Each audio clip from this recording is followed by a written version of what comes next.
Eu sonhei um dia que podia realizar sonhos, mas que fosse para falar de amor. Sempre acreditei na vida, na mudança, em um mundo melhor. Juntar tudo isso foi fácil quando criei a Casamento Sistêmico. Uma empresa que com profundidade fala da essência do ser humano, a partir das relações humanas. Entender que a ordem vem antes do amor, que sem hierarquia, inclusão e equilíbrio, não conseguimos seguir com as nossas próprias asas.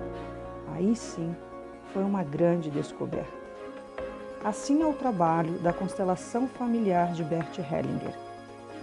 A partir desse olhar, encontrei uma porta para um novo caminho aos que buscavam respostas, como eu. E para o casamento, esse olhar fez muito mais sentido, porque eu celebro muito mais que um casamento. Eu celebro a possibilidade de um amor leve e ressignificado para os casais. Essa é a celebração do casamento sistêmico.